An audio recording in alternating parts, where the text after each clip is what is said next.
Sis, ni ke sis tanya? Ni ke sis tanya? Sis tengah tanya. Ni ke yang sis tanya?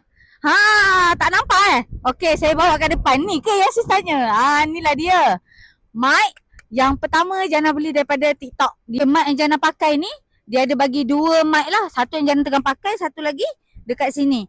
So kalau anda ada tengah buat live ke apa ke, kalau ada dua host, boleh bagi dekat dua orang host yang berbeza tu lah. Okey, kalau tanpa mic, dia jadi macam ni tau. Sekejap Jana ambil dekat handphone.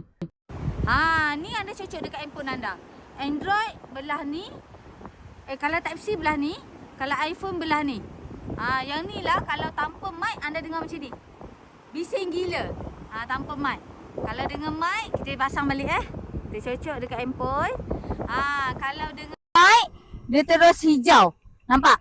Masuk je dekat handphone yang tadi yang kecil tu, terus jelas suara. Clear, very clear. Tudung Jana sepoi-sepoi, tepi pantai pun you guys dengar suara Jana dengan sangat-sangat jelas. Tak dengar pun angin pantai, air pantai semua tu kan. Sebab tu Jana suka mic ni. Sebelum Jana beli mic ni, Jana tepek dulu produk dekat Mova. So kalau anda tengok dekat sini, Jana dapat cashback RM6.56. Okey, ni lah nama produknya. TNW A37. Kalau kita klik, Jana beli 9.7 secara detail lah. Jam berapa semua ada. 19, 19, 19. Lawa Tekan tanda soal ni. Harga mic ni RM91.8. Jana receive cashback sebanyak 7.21%. Besar kan cashbacknya? So jangan dapat RM6.56 dengan beli mic ni. So jangan dapat dua manfaat.